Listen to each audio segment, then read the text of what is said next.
ठीक है। तो पहले आप लोग को 2017 में आप क्या किया, कोई एक इंस्टीट्यूट में ज्वाइन किया है, ठीक है। और फिर आपको क्या मिल रहा है यहाँ से, किसका लिए आपको पैसा मिल रहा है, आपको जो सैलरी मिल रहा है वो किस लिए मिल रहा है, आपको काम करने के लिए। आपने क्या काम किया, प्रोफेशनल एक्सपर्टीज यहाँ पे दिया है, बा सर्विस प्रोवाइड किया है, ठीक है। आप अभी नेक्स्ट क्वेश्चन है मेरा, आप लोग को इनडायरेक्ट टैक्सेशन का क्लास स्टार्ट हो गया था, कर लिया आप लोग ने। अगर आप लोग ने एक कंपनी को, मान लिया आप लोग का कंपनी का नाम यही है, आपने आप लोग का कंपनी को सर्विस प्रोवाइड कर रहा है, तो आप लोग को तो पता चल गया होगा आईडीटी का क्लास से कि जीएसटी लगना चाहिए बा इनडायरेक्ट टैक्स लगना चाहिए। अगर कोई भी person, if a person is giving a service to his employer और टू अनदर पर्सन, हम लोग को अभी जीएसटी चार्ज करना चाहिए या नहीं करना चाहिए था। जीएसटी में आप लोग ने क्या सीखा पहला क्लास में, कि जब भी हम लोग किसी को सर्विस प्रोवाइड करते हैं या from one person to another हम लोग गुड ट्रांसफर कर रहे हैं, तब हम लोग को क्या करना चाहिए, जीएसटी लगना चाहिए। अगर आप लोग रेस्टोरेंट में जा रहे हैं और आप लोग ने क्या किया, फ्रेंच फ्राई ऑर्डर किया है और उसमें क्या लग के आया, 5% का टैक्स लग के आया। मान लिया कि रेट अलग भी हो सकता है, ठीक है, रेट में अभी हम लोग डिस्प्यूट नहीं करेंगे। तो इसमें जब आप लोग का 5% का टैक्स लगा है और आप भी एक पर्सन है, आपने भी सर्विस प्रोवाइड करा है किसको, ऑल इंडिया को, तब आप लोग में क्यों जीएसटी नहीं लगा है, या लगना चाहिए या नहीं लगना चाहिए था।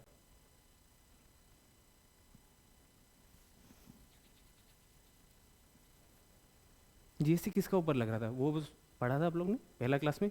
पहला क्लास में क्या सीखा आप लोग ने, लगना चाहिए। गुड्स एंड सर्विसेज का ऊपर अगर लगता है तो आप पहले हमको बताइए, हर एक गुड्स एंड सर्विसेज के ऊपर लगता है या किसी किसी में नहीं भी लगता है, वैसा बात भी है, किसी किसी में नहीं लगता है। गुड्स एंड सर्विसेज में लगने से ही, ये जीएसटी का क्लास नहीं है, खाली अभी आप लोग को डिफ्रेंशिएट करने के लिए अभी हम लोग कर रहे हैं, ठीक है। गुड्स एंड सर्विसेज में क्या होना पड़ेगा, हर एक गुड्स में लगना चाहिए कि गुड्स एक तो मान लीजिए ये मेरा पास क्या है,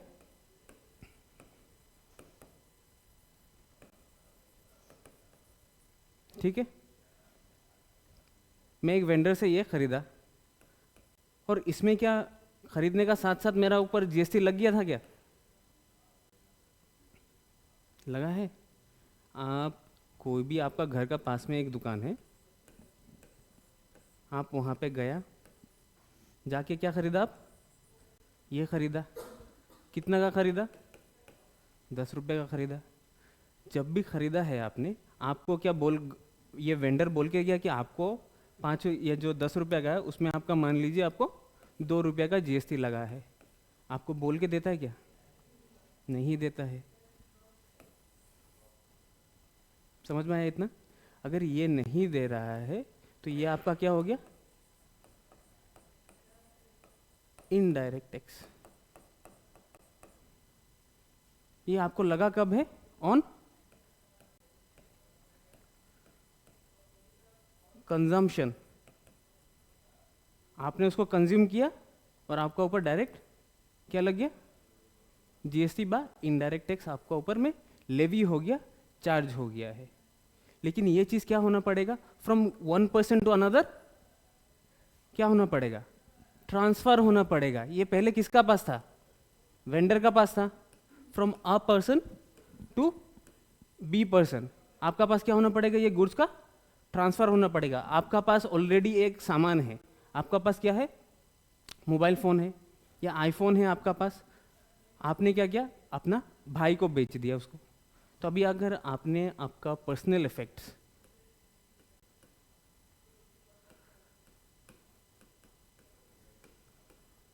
टू योर ब्रदर आपने सेल कर दिया, तो उसका ऊपर में जीएसटी लगेगा या नहीं लगेगा।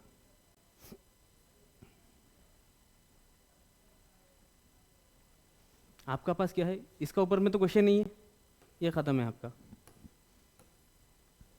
अभी हम लोग ने क्या सीखा था कि कोई एक गुड्स होना पड़ेगा या सर्विस होना पड़ेगा, फिर ट्रांसफर होना पड़ेगा, तब जाके क्या लगता है, जीएसटी लगता है। यहाँ पे दो कंडीशन फुलफिल है कि नहीं, यहाँ पे गुड्स है, ट्रांसफर भी हो रहा है, जीएसटी लगेगा या नहीं लगेगा, आप लोग बताइए। नहीं लगेगा, क्यों नहीं लगेगा, क्यों नहीं लगेगा?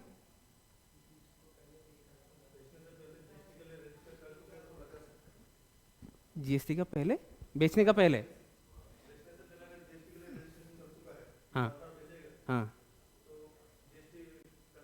ठीक है, आपका मतलब हो गया कि पहले हम जीएसटी एक्ट में रजिस्टर्ड रहना पड़ेगा, ठीक है।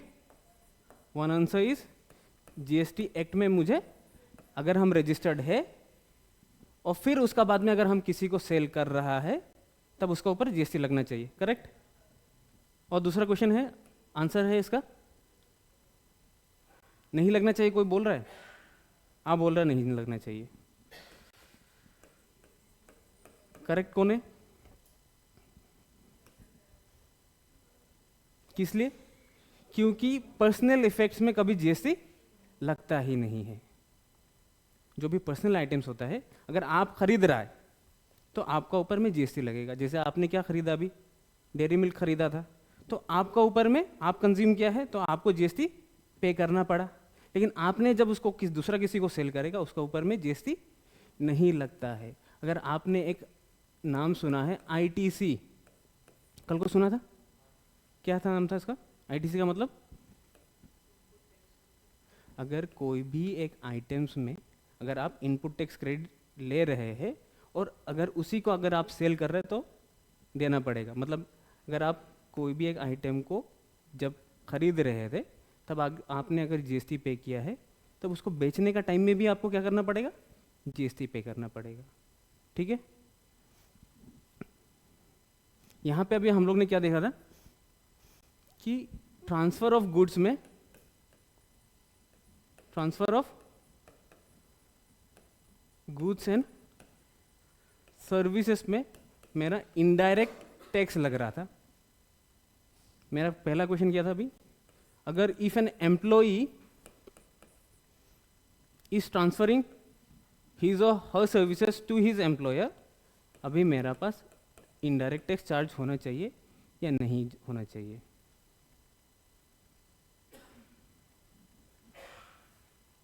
होना चाहिए या नहीं होना चाहिए? सेम, कोई एक बोलिए होना चाहिए, कोई एक बोलिए नहीं होना चाहिए। लेकिन अगर किसी का पास रीजन है तो तभी बोलिए। आप लोग, अगर आप ही लोग अभी आंसर दीजिएगा कि अगर आप लोग जब भी सर्विस प्रोवाइड करते हैं तो आप लोग को मंथली क्या निकलता है, सैलरी स्लिप निकलता है, पे स्लिप निकलता है। पे स्लिप में आप लोग का पास क्या क्या कंपोनेंट रहता है, बेसिक, डीए, एचआरए और फिर पकड़ लीजिए आप लोग का अलावेंसेस, पर्क्स, ये सब चीज़ रहेगा, टोटल हो जाता है, ठीक है। ये सब चीज़ क्या है आप लोग का, क्या है, रेम्यूनरेशन, ठीक है। तो आप लोग जब भी किसी का एम्प्लॉयमेंट में आते हैं, कोई भी ऑर्गेनाइजेशन का एम्प्लॉयमेंट में आते हैं, आप लोग क्या साइन करते हैं,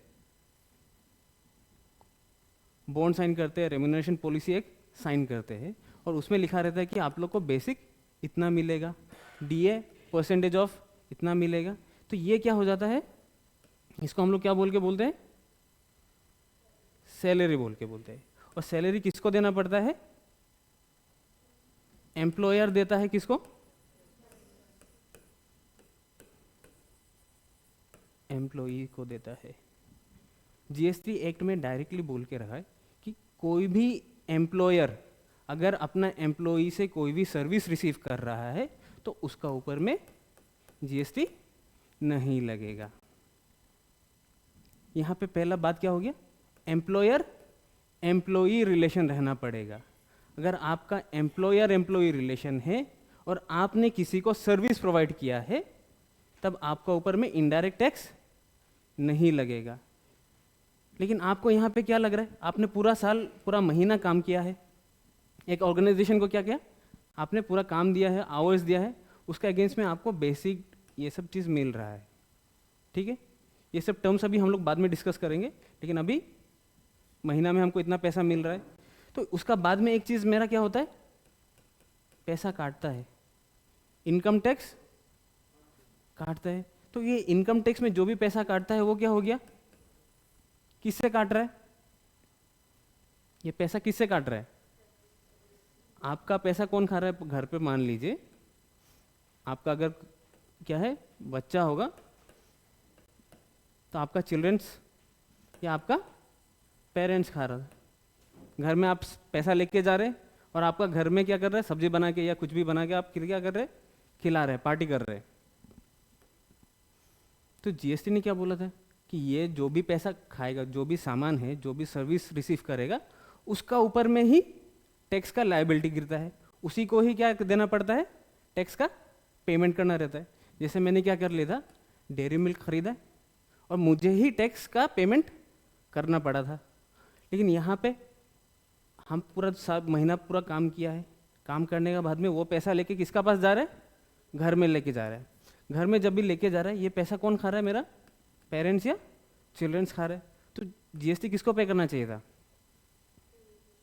यहाँ पे जीएसटी का बात आ रहा है, जीएसटी नहीं करना चाहिए था। लेकिन मेरा यहाँ पे कौन पैसा काट रहा है, इनकम टैक्स जो काट रहा है वो किसको देना पड़ रहा है, इनकम टैक्स तो मुझे देना ही नहीं पड़ेगा, ना देना पड़ेगा। यहाँ पे क्या काटा, मेरा इनकम टैक्स का पैसा काटा है। तो ये मेरा क्या हो गया, इनकम टैक्स काटा है। मेरा जीएसटी काटना चाहिए या नहीं चाहिए, जीएसटी तो काटना ही नहीं चाहिए। कौन बोल के दिया है, एम्प्लॉयर एम्प्लॉय रिलेशन है, लेकिन ये बात बोला कौन है कि पैसा नहीं काटना चाहिए मुझे, जीएसटी एक्ट बोल के रखा है। ठीक है, जीएसटी एक्ट क्या बोला है कि अगर कोई भी एम्प्लॉयर एम्प्लॉय का बीच में रिलेशन है और एम्प्लॉय ने एम्प्लॉयर को क्या दिया है, सर्विस प्रोवाइड किया है, तो उसका ऊपर में जीएसटी नहीं देना है। इतना समझ में आ गया था। पूरा महीना हम काम किया है, काम करने का बाद में मेरा क्या हो गया, इनकम टैक्स ने पैसा काट दिया। कितना काटा वो अलग बात है, पैसा काट के रख दिया। लेकिन पैसा काटा किसका, मेरा। और पैसा का एंजॉयमेंट कौन कर रहा है, मेरा फैमिली कर रहा है। इतना समझ में आया आप लोग को। लेकिन यहाँ पे क्या था, जिसने पैसा कंज्यूम किया है उसी के ऊपर में टैक्स लग रहा था। ये अगर मेरा चाइल्ड अगर ये खरीद रहा होता तो टैक्स किसका ऊपर लगता, उस चाइल्ड का ऊपर में लगता। यहाँ पे ये पैसा मेरा किसका पास घर पे जा रहा है, घर में जा रहा है, मेरा चाइल्ड का ऊपर में जा रहा है। तो इनकम टैक्स किसको लगना चाहिए था, मेरा चाइल्ड को लगना चाहिए था। लेकिन लगा किसको, किसको लग रहा है, किसको लग रहा है। गलत होने से भी कोई बात नहीं है, पहला ही दिन है, गलत ही होगा। बोलिए, किसको, एम्प्लॉइज को लगा। यस, जो इनकम कर रहा है,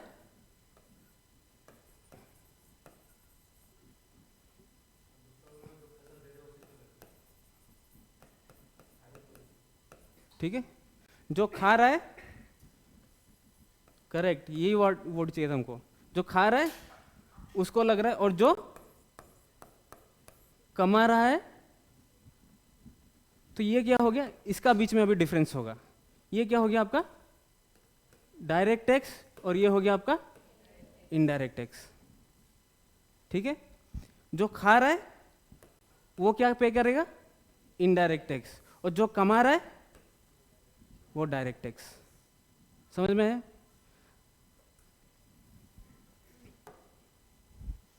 तो यहाँ पे एक वर्ड है, आप लोग को अगर पेज नंबर, आप लोग को बुक मिल गया था क्या, नहीं मिला है। अगर आप लोग का पीडीएफ अगर हम लोग आते हैं,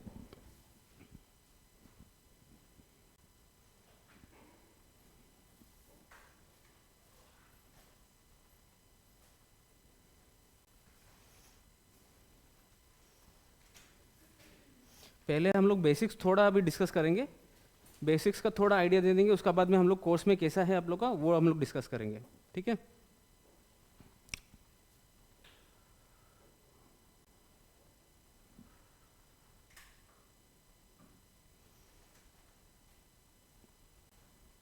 ये भी हम लोग को पता चल गया कि टैक्स मेरा क्या था, डायरेक्ट टैक्स और इनडायरेक्ट टैक्स था।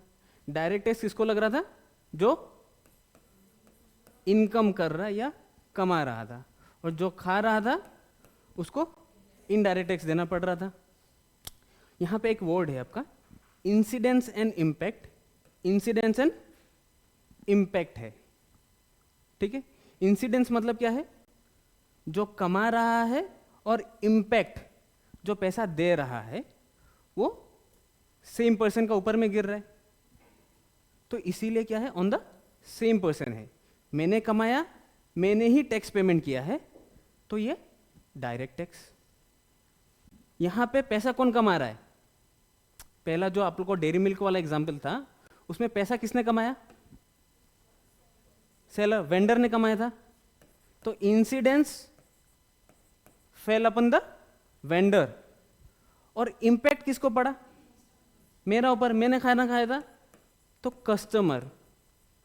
ये किसका ऊपर में है, दो अलग अलग इंसान का ऊपर में गिर रहा है, तो वो क्या हो गया, इनडायरेक्ट टैक्स। ये समझ में आ गया आप लोग को।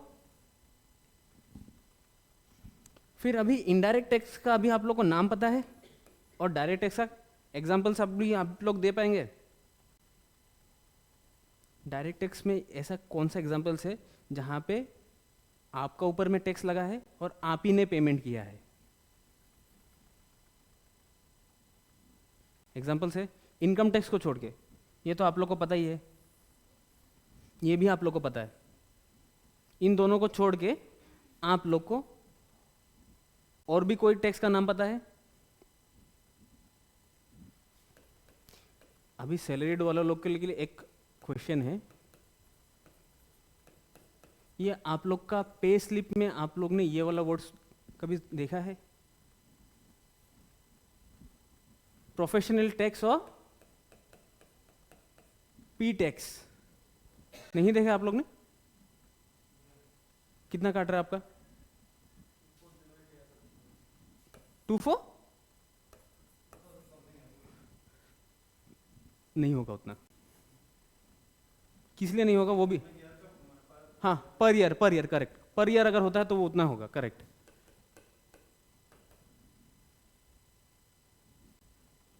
तो मतलब एवरी मंथ आपका कितना काट रहा है, इतना ही काट ली, मान लीजिए इतना आसपास ही काट रहा होगा।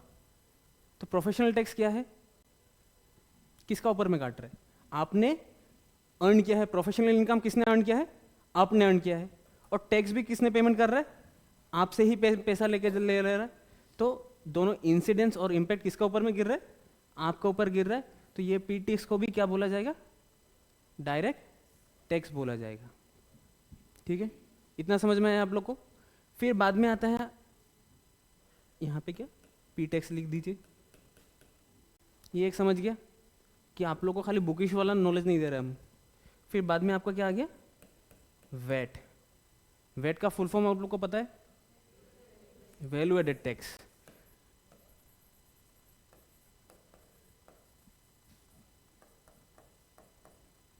आप बीकॉम पास कब किया था, 2019 में, तो 19 में पास किया है, मतलब आपका जीएसटी एक्ट आया है 2017 में।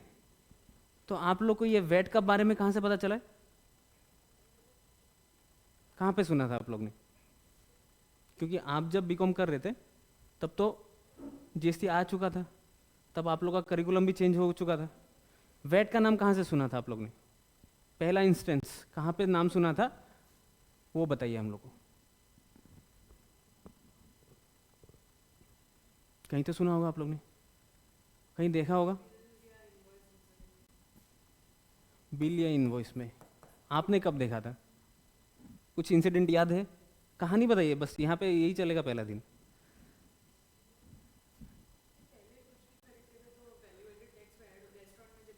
करेक्ट, ठीक है। वैट में आप लोग को कब कब लगता था, याद है कुछ, आपने जैसे बोला रेस्टोरेंट में गया था तब आप मेरा वेट लगा था। वेट क्या होता था, जैसे यहाँ पे अभी आप लोग का जीएसटी लग रहा है, सेम चीज़ वहाँ पे पहले क्या लगता था, वेट। आपने क्या खरीदा है, 100 रुपये का सामान था, आपने चीज़ लिया या और आपने क्या किया, पिज़्ज़ा का डो लिया था, आपने पिज़्ज़ा बना दिया, ठीक है। उसको आपने क्या कर दिया, अभी डोमिनोज का एक आउटलेट समझ लीजिए, वहाँ पे आपने एक चेयर लगाया और एसी का हवा दे दिया, तो उसको सर्विस प्रोवाइड किया है आपने। तो उस सर्विस के लिए आपने कितना चार्ज किया है, 50 रुपीज़ एक्स्ट्रा चार्ज कर दिया है। तो 150 का ऊपर में आपको क्या देना पड़ा, वेट देना पड़ता था, जितना भी पकड़ लीजिए 14.5% पकड़ लीजिए उसका। अल्टीमेटली आपको ये जो वैल्यू एडिशन हुआ है उसका ऊपर में फिर से आपको क्या देना पड़ा था, टैक्स देना पड़ा था आप लोग को। तो वो क्या हो गया, आपका वेट हो गया था। ये इसको किसको देना पड़ा, पैसा किसने कमाया, डोमिनोज ने कमाया, और यहाँ पे इम्पैक्ट किसको पड़ा, कस्टमर को पड़ा। ये क्या हो गया आपका इनडायरेक्ट टैक्स, ठीक है। फिर अभी आप लोग ये देखिए, यहाँ पे से अगर आपको कुछ समझ में नहीं आता है तो ये बताइए मुझे, दिखाई दे रहा आप लोग को, क्लियर है।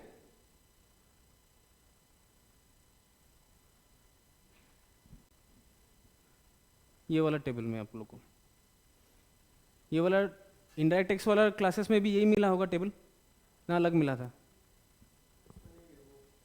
खाली इंट्रोडक्शन ही दिया था। चलिए,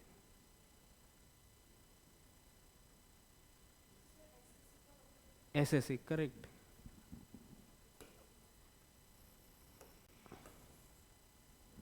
ये बताएगा आपको, ठीक है। बाकी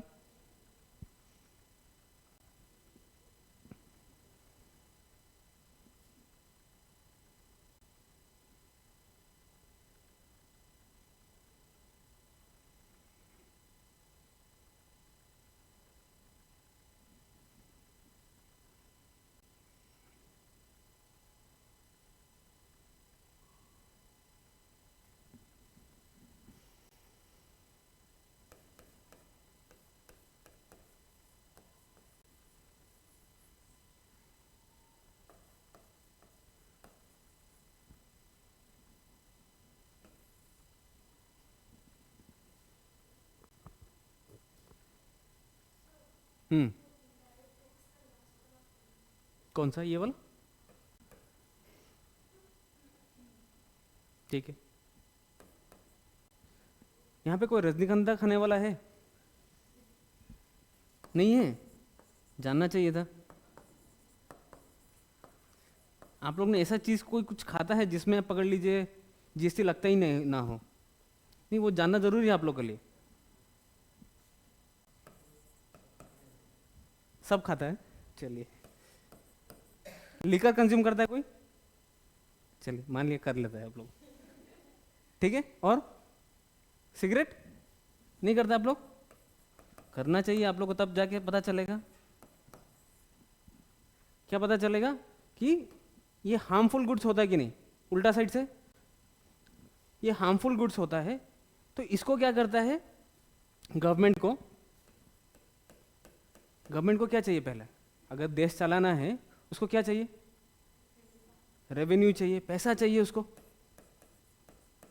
रेवेन्यू आता कहाँ से है, टैक्स। आप लोगों को तो सभी चीज़ पता है। ये रेवेन्यू, रेवेन्यू का अभी मुझे डेफिनेशन बताएगा आप, ठीक है। रेवेन्यू, फिर उसके बाद में क्या बोला आपने, कौन सा वर्ड बोला था, टैक्स। टैक्स कहाँ से आता है, टैक्स कहाँ से आता है,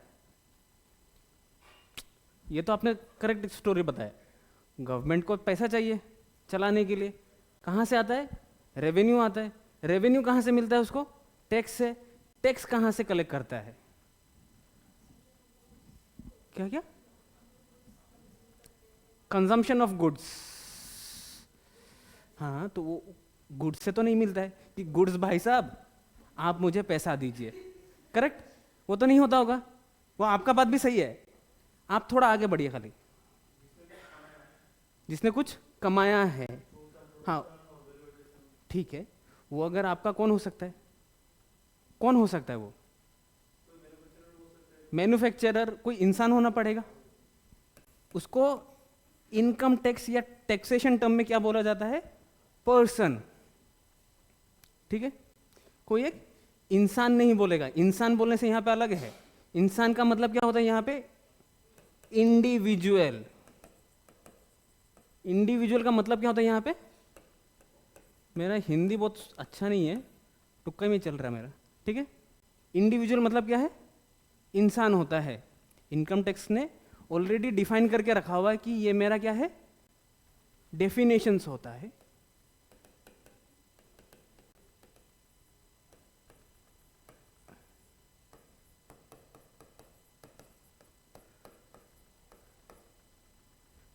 डेफिनेशंस को कहां पे डिफाइन करके रखा हुआ है? Under section 2 of income tax act 1961 में। कोई भी, अभी मेरा ऊपर में क्या लग रहा है, आपने इस अभी डिफाइन करके रख दिया है, डिफरेंशिएट करके रख दिया है कि मुझे डायरेक्ट टैक्स लगना चाहिए या इनडायरेक्ट टैक्स लगना चाहिए। तो डायरेक्ट टैक्स वाला सर ने तो आपको डायरेक्ट टैक्स वाला पोर्शन पकड़ लिया है। अभी मेरा काम क्या है? डायरेक्ट टैक्स समझाना था। तो डायरेक्ट टैक्स आपको कहां पे लग रहा था? कोई भी एक पर्सन का ऊपर में लग रहा था जिसने पैसा कमाया भी है और वही पैसा एज ए टैक्स किसको दिया है? गवर्नमेंट को दिया है। ठीक है, इतना समझ में आया? तो ये सब चीज में जो भी है, मैंने पैसा कमाया है, ये जो कमाने का डेफिनेशन होता है, कितना टैक्स देना है, कब कब टैक्स देना है, किस किस को टैक्स देना है, ये डेफिनेशंस कहां पे है? Under section 2 of the income tax act 1961 में। ठीक है, अभी हम लोग कहां पे था? इतना तो पता चल गया कि आपको रेवेन्यू चाहिए। अगर रेवेन्यू चाहिए गवर्नमेंट को, वो कहां से कलेक्ट करता है? एज अ टैक्स कलेक्ट करता है, या खाली टैक्स ही कलेक्ट करेगा, या और भी कुछ भी कलेक्ट करता है? और भी बताइए तो। 1 तारीख को आप लोग कहां पे थे? इस 1 फरवरी को आप लोग कहां पे थे? ड्यूटीज में। उसका बाद में आपने कभी न्यूज चैनल खोला है? उस दिन को खोला था? कौन सा चैनल? बजट निकला था, करेक्ट। वो आपने क्वेश्चन ही डॉज कर दिया मेरा। बजट का कौन सा ईयर का था ये? कौन सा ईयर का बजट था ये? 24-25। लेकिन अगर आप, ये भी सही है आपके लिए, लेकिन बजट में खाली देखिएगा, अगर आप अगर बजट देखता है तो वहां पे बजट में क्या है? ईयर ओनली 2024 लिखा रहता है। वो भी बजट नहीं लिखता है, क्या लिखा रहता है? Finance, correct, finance bill 2024। ठीक है, यहां पे आज को क्या सीखेंगे हम लोग? खाली टर्म्स सीखेंगे, उसका साथ में हम लोग फेमिलियर होंगे, फिर उसका बाद में हम लोग पढ़ेंगे। फाइनेंस बिल आपको क्या मिला था? 2024 आया था। फाइनेंस बिल 2024 में क्या बोल के दिया गवर्नमेंट ने? कि मेरा इनकम इतना हुआ था और इनकम में मेरा टैक्स था। मेरा मेजर पोर्शन ऑफ इनकम कहां से आ रहा था? टैक्स से आ रहा था। और बाद में भी और किस किस से आ रहा था? पता है आप लोग को या नहीं पता है? बताइए। अभी आपको कल को क्या करना है? नेक्स्ट जो भी क्लास होगा, आपको रेवेन्यू ऑफ गवर्नमेंट क्या किया था उन सबको लिस्ट करना है। टैक्स का अलावा गवर्नमेंट को कहां कहां से पैसा मिलता है? कि मेरा तो टैक्स का पेमेंट मिल रहा है, डायरेक्ट टैक्स और इनडायरेक्ट टैक्स। अगर आपने अगर कुछ भी सामान खरीदा है, क्या सामान खरीदा है? लैंड, ज्वेलरी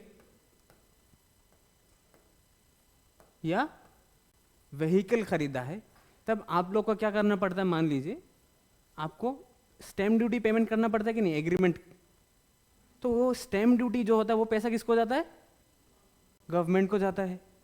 जैसे आपने अभी क्या कर दिया? प्रोफेशनल सर्विस प्रोवाइड कर रहा है, तो पी टैक्स ये भी किसका पास जाएगा? गवर्नमेंट को जाएगा।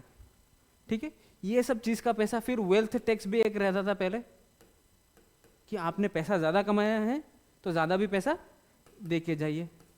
फिर आप लोग ने कभी मार्केट में अभी सुना था कि नहीं कि पीएसयू स्टॉक सब बहुत पैसा कमा रहा है। मार्केट में कोई इन्वेस्ट करता है या नहीं करता है? नहीं कर रहा है। मार्केट मतलब क्या है?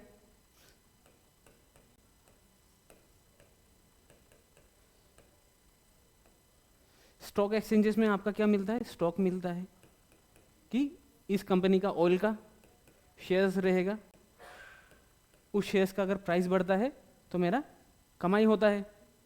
तो यहाँ से भी पैसा आता है गवर्नमेंट को। ऑयल से पैसा मिलता है कि नहीं गवर्नमेंट को? आप लोग बताइए, ऑयल के एम्प्लॉइज लोग। Correct correct. ये सब चीज़ आप लोग को देखना है कि रॉयल्टी फाइनेंस एक्ट में है कि नहीं। रॉयल्टी मिलेगा, और आपने क्या बोला था? लाइसेंस फी। लाइसेंस फी किसका लिए मिलता है? अगर आपने शराब का दुकान खोल दिया, आपने सिगरेट बनाने का फैक्ट्री खोल दिया, तब आपको लाइसेंस फी देना पड़ता है, और यही लाइसेंस फी किसको जाता है? गवर्नमेंट को जाता है। तो यहां से क्या बोला जाता है, इतना समझ में आ गया आपको? तो ये ही पैसा क्या मिलता है? गवर्नमेंट को जाता है। अगर कोई भी सामान अगर हार्मफुल सामान है, उसको तो बंद नहीं कर पाएगा, क्योंकि अगर उसको बंद कर दिया तो गवर्नमेंट को लाइसेंस फी नहीं मिलेगा। तो जितना शराबी उतना गवर्नमेंट पैसा वाला। समझ रहे हैं? तो आप लोग शराब ज़्यादा पीजिए।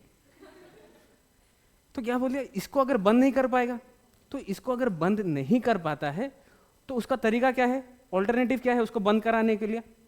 कि अमिताभ बच्चन को बुलाता है कि क्या बोलते हैं? धूम्रपान। हमारा मुंह से भी नहीं फूटता। धूम्रपान सेहत के लिए हानिकारक होता है। वो कौन बोलता है? अक्षय कुमार। तो अक्षय कुमार को हायर किया जाता है। तो आप लोग क्या करता है, उस चीज़ को, उस 25 सेकेंड्स को आप लोग इग्नोर करने के लिए आप लोग 25 सेकेंड्स बाद में आप लोग सिनेमा हॉल में एंटर करता है। तो गवर्नमेंट ने सेकंड टेक्टिक भी फेल माना। पहला टेक्टिक क्या था? कि लाइसेंस फी बंद कर देता है। नहीं कर पाएगा। क्यों नहीं कर पाएगा? पैसा नहीं होगा, गरीब बन जाएगा हम लोग, पाकिस्तान का हालत हो जाएगा। तो सेकंड में किसका है? क्या बोला था हमने? नहीं, अक्षय कुमार को लाएगा। अक्षय कुमार को लाया, एडवर्टाइज किया, उससे भी नहीं कमा। तो थर्ड अभी क्या रह गया? और कैसे कमा सकता है? कि यहां पे अगर हार्मफुल गुड्स ज़्यादा कंज्यूम करेगा, बीमार ज़्यादा होगा। पहला इंस्टेंस क्या था कि मैं लाइसेंस ही बंद कर दूं सबका, वो नहीं हो पाएगा। अक्षय कुमार को भी बोला कि आप बताइए, आप लोग का बात ज़्यादा सुनता है। तो अक्षय कुमार ने ये बात तो माना कि आपको सिगरेट बंद करवाना है, लेकिन उसने क्या कर दिया फिर साथ में रजनीगंधा का भी एडवर्टाइज दिलवा दिया कि सिगरेट कम खाओ लेकिन रजनीगंधा खाओ। ठीक है? तो इससे भी बात नहीं हुआ। तो थर्ड अभी क्या है, ऑप्शन क्या है गवर्नमेंट का पास? इम्पैक्ट सब बताएगा। इम्पैक्ट सब तो भाई इसको भी बताया था अक्षय कुमार को, पैकेटिंग में। चलिए, पैकेटिंग आप लोग ने कभी देखा है कि कोई ऐसा इंसान जो सिगरेट फूकने का पहले अच्छा ये पढ़ लेता है हम? हाँ, ऐसा इंसान है क्या कोई? ठीक है, पैकेट में तो रहता है, वो भी किया। चलिए, आपका पैकेजिंग का बात भी मान ले रहा है। उससे कमा है क्या? सिगरेट कंजम्पशन कमा है? और क्या कर सकता है गवर्नमेंट? करेक्ट, यही चाहिए था मुझे।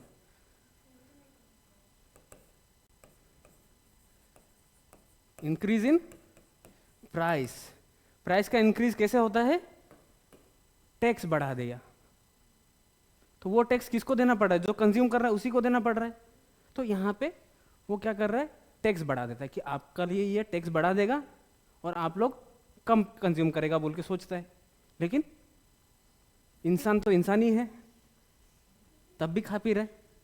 समझ में आ गया? तो ये वाला पॉइंट किसका था? ये आपका था। तो ये समझ में आ गया कि यूजफुल जो भी है क्या करता है, सोशल वेलफेयर के लिए हार्मफुल टैक्सेस का इंट्रोडक्शन कर देता है, हार्मफुल जो भी गुड्स होता है उसमें हायर रेट ऑफ टैक्सेस लगा देता है। इसका अकॉर्डिंगली कि अंबानी भाई को टैक्स ज़्यादा लगाएगा क्या गवर्नमेंट? कि यहाँ पे क्या है कि आपने क्या किया, शराब खरीदा है, आपने सिगरेट खरीदा है, तो आपका ऊपर में टैक्स ज़्यादा लगा। आपने इनकम ज़्यादा अर्न किया है, आपको टैक्स भी ज़्यादा लगेगा। ऐसा कोई इंट्रोडक्शन है या ऐसा कोई प्रोविजंस है एक्ट में या नहीं है? हार्मफुल मतलब पकड़ लीजिए, अंबानी तो हार्मफुल काम नहीं कर रहा है, मान लीजिए कि रिफाइनरी वाला नहीं, पकड़ लीजिए कोई आतंकवादी को नाम पहचानते हैं आप लोग? चलिए बढ़िया है, टॉप में जाता आप लोग। हाँ, दाऊद इब्राहिम क्या है? टेररिस्ट है। और उसको पैसा कहाँ से मिल रहा है? टेरर एक्टिविटी से पैसा मिल रहा है, वो भी हार्मफुल फॉर दी सोसाइटी है। तो इन भाई साहब को क्या ज्यादा टैक्स लगा सकता है क्या गवर्नमेंट? नहीं लगा सकता है। तो इनको कौन सा स्लैब मानना पड़ेगा? एक स्लैब रेट रहता है हम लोग का पास, उनको स्लैब रेट का बेसिस में ही टैक्स देना पड़ता है। यहाँ पे ये वाला काम हम लोग नहीं कर पाता है। यहाँ पे जैसे हार्मफुल ऑब्जेक्ट्स को हम लोग रुकाने के लिए टैक्स बढ़ा देता है, यहाँ पे हम लोग को खराब काम रुकाने के लिए उसका ऊपर में टैक्स नहीं बढ़ा सकता है। डिफरेंस ये है। फिर और आपको कौन सा था प्रॉब्लम, कहाँ पे था? एसएससी में। और कहीं पे था? एसएससी कौन है? हु बेयर्स सर्च टैक्सेस। एसएससी वो पर्सन है, SSC is a person. SSC कोई भी एक पर्सन है जिसका ऊपर में क्या होता है? टैक्स लायबल होता है टू पे। कोई भी इंसान को अगर टैक्स देना होता है उसे हम लोग क्या बोला जाता है? पर्सन। और अगर उसका टैक्स अगर किसने कंप्यूट किया है? गवर्नमेंट ने कंप्यूट करके रखा है। या अगर आप लोग को क्या मानना पड़ता है ईयर एंड में? अगर सैलरीड वाला लोग आप लोग बताएगा, ईयर एंड में अगर आपका क्या हो गया, एक फाइनेंशियल ईयर रहता है और एक असेसमेंट ईयर रहता है। फाइनेंशियल ईयर क्या है होगा आपका? तो असेसमेंट ईयर कौन सा होगा? 23-24। ये किसी को समझ में नहीं आया है? कोई ऐसा जिसको फाइनेंशियल ईयर और असेसमेंट ईयर का बीच में डिफरेंस नहीं पता है? आपको नहीं पता, करेक्ट। फाइनेंशियल ईयर क्या होता है? और एक होता है कैलेंडर ईयर, और एक होता है असेसमेंट ईयर, और एक होता है अकाउंटिंग ईयर। ठीक है? हाँ, प्रीवियस ईयर भी रहता है। प्रीवियस ईयर चलिए एक ही बार में सब लोग ईयर का खत्म करता है। ये क्वेश्चन कहाँ से आया? एसएससी से। ये क्या है? कोई एक पर्सन जिसको टैक्स पेमेंट करना है वो एसएससी होता है। एक एसएससी को कब एसएससी बोल के माना जाएगा? एक कोई भी एक पर्सन को एसएससी बोल के हम लोग कब मानेंगे? जब उसका असेसमेंट होता है। whenever a person is being assessed under the said act, that person is said to be a SSC। जिसका असेसमेंट हो चुका है उसे हम लोग क्या बोलेंगे? एसएससी। असेसमेंट क्या होता है अभी आप लोग बताएंगे कि असेसमेंट क्या होता है? आप लोग का स्कूल में पेरेंट्स टीचर्स मीटिंग होता था क्या? और वहां पे एक लिखा रहता कि नहीं, असेसमेंट इवैल्यूएशन, कि आपका बच्चा का प्रोग्रेस कितना हो रहा है उसका इवैल्यूएशन कर रहा है हम लोग। असेसमेंट कर रहा है या उसका हिंदी एक वर्ड बताइए तो? अंकलन। उसका हिंदी तो छोड़ दिया, हम लिखेगा ही नहीं। ठीक है? तो असेसमेंट क्या हो रहा है? उसका अंकलन हो रहा है। तो ये जो असेसमेंट होता है वो कब होता है? असेसमेंट ईयर में होता है। लेकिन असेसमेंट ईयर में होता है, असेसमेंट ईयर फिर किसका हिसाब करता है? फाइनेंशियल ईयर का। तो अभी हम लोग को पहले क्या जानना पड़ेगा? Financial year. फाइनेंशियल ईयर होता है 12 मंथ्स का। कितना मंथ्स का होता है? 12 मंथ्स का। और एज पर इनकम टैक्स हम लोग का फाइनेंशियल ईयर स्टार्ट होता है 1 अप्रैल से और ख़त्म होता है आपका 31 मार्च पे। अभी आपका ये फाइनेंशियल ईयर स्टार्ट, नया फाइनेंशियल ईयर स्टार्ट होगा ही। अभी कौन सा चल रहा है आपका? अभी कौन सा फाइनेंशियल ईयर होगा तब उसका मतलब? करेक्ट, 23-24 चल रहा है अभी, ठीक है। फिर नेक्स्ट में कौन सा आ जाएगा? 24, 25 will be your next financial year. आपने पूरा साल, पूरा 24-25 पूरा काम किया। काम करने का साथ साथ तो आपको टैक्स देना नहीं पड़ रहा है। आप तो सैलरीड इंसान नहीं है। सैलरीड इंसान का क्या होता है? पैसा कमाया और साथ में पैसा कट भी गया, तो उनका क्या हो जाता है?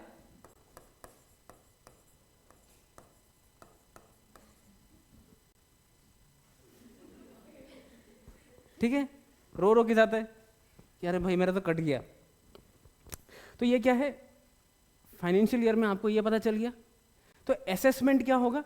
पूरा फाइनेंशियल ईयर आपने काम किया है और नेक्स्ट जो ईयर आएगा, मतलब कौन सा ईयर आएगा? 23-24, 23-24 में उनका हिसाब होगा। तब आप बोलेगा कि कौन सा वर्ड बोला जाता है आपको?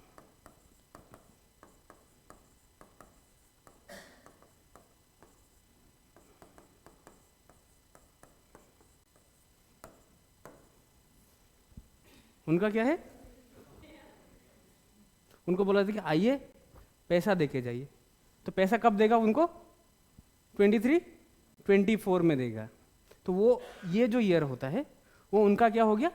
असेसमेंट ईयर होता है, क्योंकि उनका हिसाब 23-24 में हुआ है।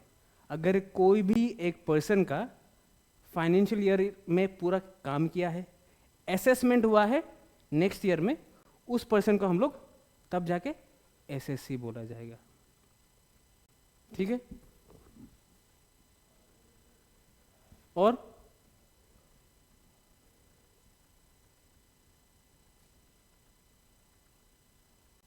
ये खत्म है आप लोग का। आप लोग ने एक बढ़िया चीज मिस कर दिया।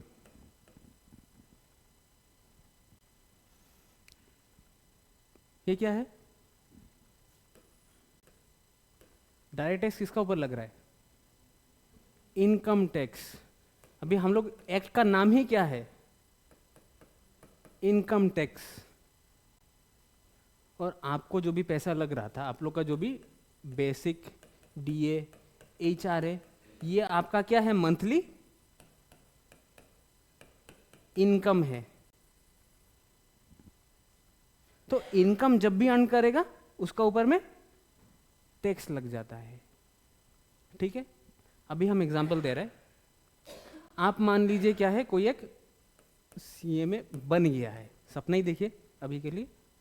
तो आप लोग सीए में बन चुका है और सीए में बनने का बाद में आपने क्या कर दिया? प्रैक्टिस करना शुरू कर दिया मार्केट में। प्रैक्टिस करके आपको पूरा साल में आपको कितना मिल रहा है? 25 लाख मान ही लीजिए यहाँ पे, ठीक है। तो कितना मिल रहा है? 25 लाख मिल रहा है आपको। तो इसको टैक्स अभी इसका ऊपर लगेगा या नहीं लगेगा? आप बताओ, चलिए सभी लोग बताइए। सेम पैरेलल कौन है? आप, आपका पकड़ ले रहे। तो आप तो इंजीनियर ही होगा, आप लोग क्या बोला जाता है? इंजीनियर ही होगा। कौन सा लाइन में आप लोग बीटेक किया? तो कौन सा होगा आप लोग? कंप्यूटर में है या दूसरा कहीं पे? कौन सा? इलेक्ट्रॉनिक पे है, ठीक है। तो आपका अगर अभी हम लोग आपको अपना सैलरी बताना नहीं है, ठीक है, तो आपको मान लिया कि आपका 40 लाख मिल रहा है, ठीक है।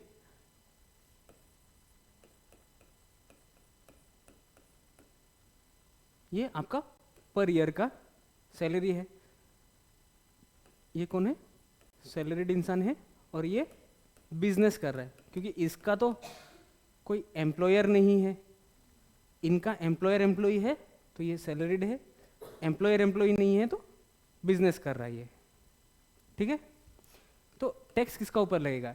सैलरीड वाला लोग का क्या होता है? कि जितना पैसा महीना में अर्न किया उतना का ऊपर लग गया। तो इसका अगर आपको पकड़ लीजिए 20% ऑफ टैक्स लग रहा है, तो 40 लाख का 20% कितना होता है? करेक्ट। तो 8 लाख तो लग गया उनका, तो उनको पैसा कितना मिल रहा है? 32। इन हैंड उनको कितना मिल रहा है? 32 मिल रहा है। इनका क्या है? इनका कैसे लगेगा?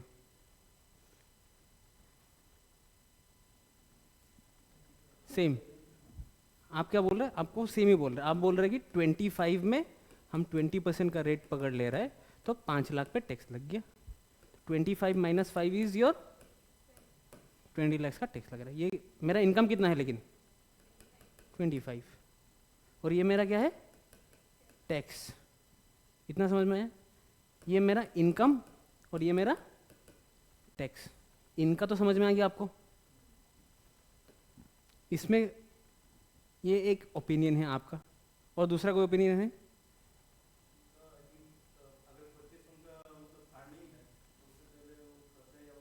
Correct correct correct correct correct. आप क्या फाइनेंस में थे क्या कहीं पे?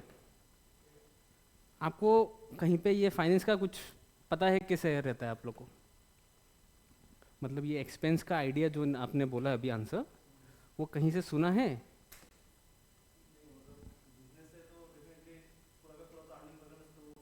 करेक्ट। आपने क्या बोला? पूरा पूरी अर्निंग। और आपने क्या खर्चा निकालेगा यहाँ से? एक्सपेंसेस निकालेगा।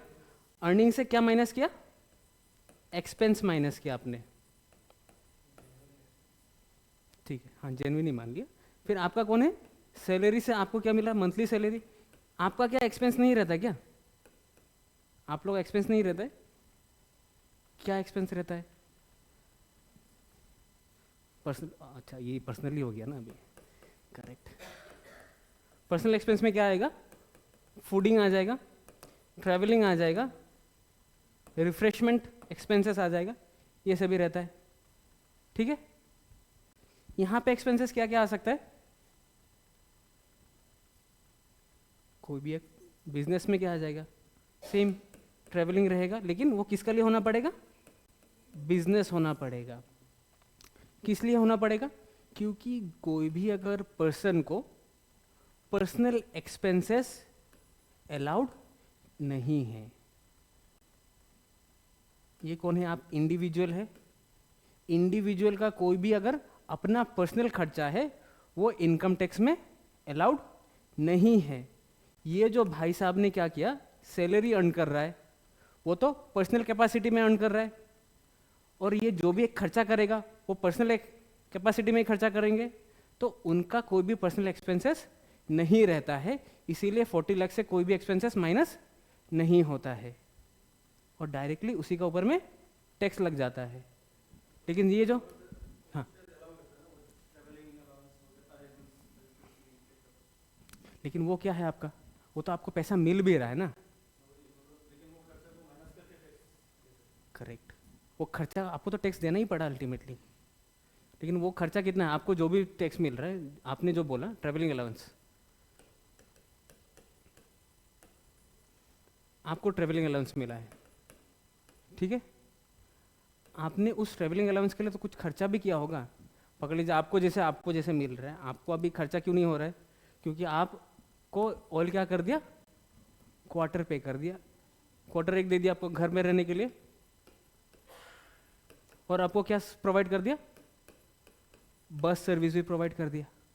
तब आपको ये चीज़ नहीं लग रहा है। आपको पैसा किसका लिए दिया जा रहा है? कि आप अपना क्वार्टर से, घर से थोड़ा दूर खाली चल के आइए बस स्टॉप में, वहाँ से आप लोग उठ जाइए। उतना का क्या मिल रहा है आपको? अलाउंस मिल रहा है। आपको अगर कहीं पे दूसरा साइट में जाना है, आपको पहले खर्चा कर लीजिए, फिर उसका बाद में हम लोग क्या दे देंगे? अलाउंस दे देंगे, बा रीइंबर्समेंट दे देंगे। तो वो पैसा तो आपका सैलरी में ऑलरेडी ऐड हो ही जा रहा है। वो बिजनेस का खर्चा है। वो बिजनेस का खर्चा किसको मिल रहा है? ऑयल अपना खर्चा दिखा दे रहा है, आपका तो खर्चा दिखाया ही नहीं है। लीव ट्रैवल कंसेशन कब मिल रहा है आपको? हाँ, वही बात है। हाँ, टैक्स से माइनस होगा, लेकिन उसका भी कोई एक लिमिट रहता है। आप लोग को पूरा पूरी नहीं मिलेगा। पकड़ लीजिए आपको कोई भी, अगर आप कहीं पे घूमने के लिए जा रहे हैं तब आप लोग को तो एवरी ईयर ये एलटीसी मिल नहीं रहा है। आप लोग का भी एक टाइम लिमिट रहता है कि एलटीसी एवरी 5 ईयर्स में आप लोग इतना ले सकेंगे, उससे ज़्यादा नहीं ले पाएंगे। फिर अगर आप लोग ट्रांसपोर्टेशन कर रहे हैं तब आपको क्या मिल रहा है, राजधानी का फर्स्ट क्लास का टिकट का मिल रहा है। एयर फेयर अगर आप लोग ले रहे हैं तब आपको इकोनॉमी का जितना भी प्राइस मिलेगा उतना का ही लिमिट मिलेगा। आप कितना में कहाँ पे चला गया कि हमको तो पैसा मिलेगा, अभी हम पाँव फैला के बिजनेस क्लास में घूम लिया, लेकिन जब पैसा आया, इकोनॉमी का पैसा आया आपको बिजनेस का जो पैसा लगा वो तो गया आपका। तो वो जो भी पैसा मिल रहा है वो एक लिमिट तक मिलता है, ठीक है। तो वो बात अलग है। यहाँ पे क्या है, इनकम के ऊपर लगता है। तो सैलरीड पर्सन जो भी होता है उसका ऊपर जो भी एक्सपेंसेस रहता है वो क्या हो जाता है, पर्सनल रहता है बोल के उसका ऊपर में कोई भी एक्सपेंसेस अलाउड नहीं होता है। अगर आप बिजनेस कर रहा है, आपको जो भी रेवेन्यू मिल रहा है वहाँ से आपको क्या निकालना पड़ेगा, बिजनेस एक्सपेंसेस को माइनस करना है। उसका बाद में जो भी रह जाता है that is your income to be assessed, ठीक है। चलिए।